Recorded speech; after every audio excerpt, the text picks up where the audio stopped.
के लिए घर। मैं doctor Jitendra Singh Shanty, Padma Shri awardee, president Shaheed Bhagat Singh सेवा दल।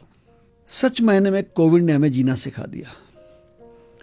हम जो हवा में उड़ते थे कि हमें कोई मार नहीं सकता, हम बहुत पैसे वाले हैं, बहुत रिसोर्सेज वाले हैं, सबको उनकी औकात दिखा दी। वक्त फिल्म का एक गीत का मुझे अंतरा याद आता है, आदमी को चाहिए वक्त से डर के रहे, कौन जाने किस घड़ी वक्त का बदले मिजाज। और ऐसा मिजाज बदला कि करोड़पति भी घर बैठ गए और एक साइकिल वाले भी घर बैठ गए। एक सन्नाटा हो गया और हमें विश्वास करना पड़ा उन बातों पे जो हमारे ग्रंथों में लिखा था।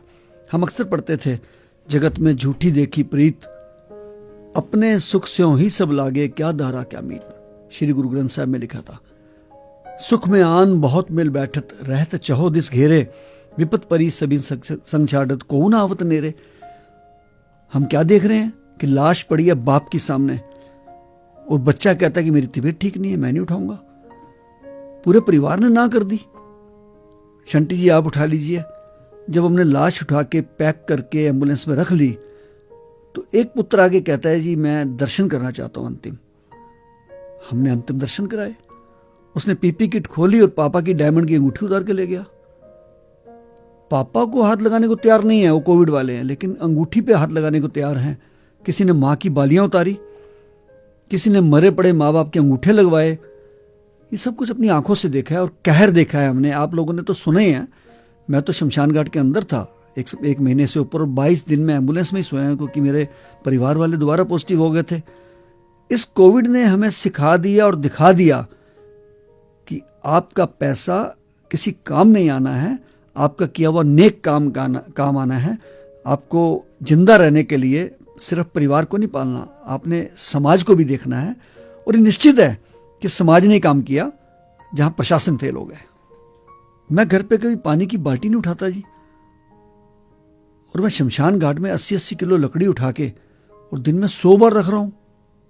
और ईश्वर ने इतनी शक्ति दी कि जिस शमशान घाट में 3 डेड बॉडी आती थी, वहां 150 की एवरेज हो गई। 150, 40 तो हम घर से लाते थे, 30-40 घर से, लोगों के घर में। कोई अमेरिका से फोन आ रहा है, जी हमारे भाई की बॉडी 3 दिन से पड़ी है, पिताजी की बॉडी पड़ी है। कहीं फोन कर रहे हैं, क्योंकि कहीं भी आप देखिए, चाहे यूपी है चाहे दिल्ली है, कहीं भी आप फोन करिए, पेशेंट के लिए एम्बुलेंस है, झगड़ा होने पे पुलिस है, आग लगने पे फायर ब्रिगेड है। लाश के लिए कोई नंबर ही नहीं है। वो घूम फिर के नंबर किसका देते थे? जितेंद्र सिंह शंटी का या शहीद भगत सिंह सेवा दल का। हम किसी को मना नहीं करते थे। मैंने अपने हाथों से 4,2500 डेड बॉडी क्रिमेट की है। 4 रिचुअल जो हिंदुस्तान के हमारे रीति के थे वो सब खत्म हो गए जी। कंधा देना, मुखाग्नि देना, अस्थियां चुनना और उसके बाद क्रिया करना, सब भूल गए जी। शमशान तक आते थे, लाश को बाहर रख के चले जाते थे। आज अगर मुझे राष्ट्रपति जी ने पद्मश्री का अवार्ड दिया है, यह अवार्ड कम है, जिम्मेदारी ज्यादा है। क्योंकि वो अवार्ड शंटी को नहीं मिला, वो अवार्ड मेरे ड्राइवर्स को मिला, जो शहीद भगत सिंह सेवा दल के लिए मेहनत करते हैं। वो शमशान घाट पे काम करने वाले कर्मी, मेरी फैमिली, मेरी मिसेज, मेरे बच्चे, जिन्होंने मुझे अपार सहयोग दिया। और ईश्वरीय शक्ति के साथ साथ उन लोगों की शक्ति जिन्होंने मुझे दिन रात प्रदान की। कोई मुझे लंदन से फ़ोन कर रहा था, कोई अमेरिका से, कोई दिल्ली से, यहाँ तक कि मुझे सऊदी अरब से महिलाएं फ़ोन कर रही हैं कि शंटी जी आपके लिए हमने आज मस्जिद में दुआ करी है। कोई कह रहा हमने मंदिर में दुआ करी है, कोई कह रहा गुरुद्वारे में अरदास करी है। तो ये वो शक्तियाँ बहुत काम आई। इवन दिन मैं शमशान घाट में काम कर रहा था, मुझे उपराष्ट्रपति जी का फ़ोन आया, वेंकैया नायडू जी का, कि शंटी जी हम आपको टीवी पे देख रहे हैं, सारा देश आपके साथ खड़ा है, आप डट के सेवा करिए। उससे हमारे अंदर और शक्ति आ गई। अक्षय कुमार जी ने मुझे फ़ोन किया, शंटी जी मैं ਤੁਹਾਡੀ की सेवा कर सकना वा, और उन्होंने 2 हमें एडवांस एम्बुलेंस भेज दी। टेक महिंद्रा के मालिक आनंद महिंद्रा जी का फ़ोन आया, एक एम्बुलेंस उन्होंने भेज दी। ये चीज़ें ईश्वरीय शक्ति से हुई हैं। ये जो हुआ है शंटी ने नहीं किया है। और मैंने तो जो कहर देखा है आपने सुना भी नहीं होगा, मतलब, क्योंकि ये कई चीज़ें सेंसर्ड होती हैं। दुनिया का ज़िंदगी में मैंने अपने लाइफ में अगर कोई सबसे बड़ा कहर देखा है तो इस पैंडमिक में देखा है। मैं चश्मा लगा के रखता था बहुत बड़ा सा, क्योंकि ताकि आंखों में धूल ना जाए, धुआं ना जाए।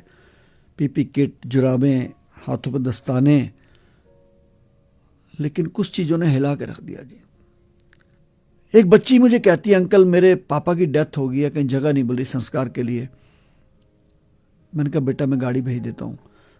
और थोड़ी देर बाद वो बच्ची आके मेरे सामने बैठ जाती है, पीपी किट पहनी हुई है, मैंने पहचाना नहीं। मैं कह रही अंकल मैंने फ़ोन किया था। मैं कहा बेटा बताओ, आप एम्बुलेंस ले जाओ हमारी। कहती नहीं अंकल मैं पापा की लाश अपनी कार में ले आई हूँ। मैंने कहा आप कार में क्यों लाए बेटा? कहती अंकल रात 12 बजे से मैं कार में पापा को लेकर 13 हॉस्पिटल्स में गई हूँ, किसी हॉस्पिटल में जगह नहीं मिली। और सुबह 5 बजे पापा ने ऑक्सीजन खत्म होने पे कार में दम तोड़ दिया।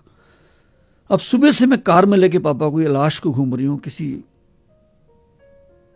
शमशान घाट पे जगह नहीं है। अंकल प्लीज प्लीज मेरे पापा का दाह संस्कार करा दीजिए। सॉरी।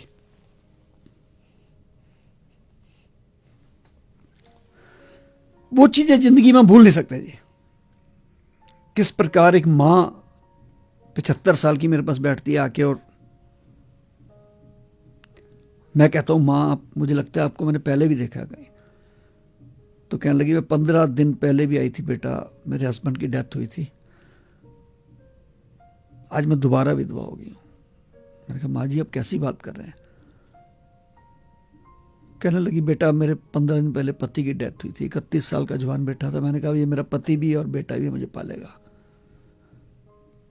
आज वो भी चला गया। मैं समझता हूं कि हमें बहुत बड़ी नसीहत लेनी चाहिए इस चीज से। मैंने तो अपने जीवन में प्रण कर लिया जी कि अपना पूरा जीवन मैं सेवा में लगाऊंगा। जान चली जाए, जाती चली जाए, सबकी गई है, हमारी भी जा सकती है। सब घरों में बैठे तो मरे हैं, लेकिन काम नहीं छोड़ूंगा, सेवा नहीं छोड़ूंगा। आज मेरे पास 30 डेड बॉडी वाली गाड़ियां और एम्बुलेंसेज है। 24 घंटे मैं अपने सेवा में लगाता हूं। रात को भी फ़ोन उठाता हूं, किसी का भी काम हो मेरे पीछे नहीं हटता। लावारिस बॉडियां 4-5 रोज मिलती हैं पुलिस को, मुझे फ़ोन आता है, मैं उठाता हूं।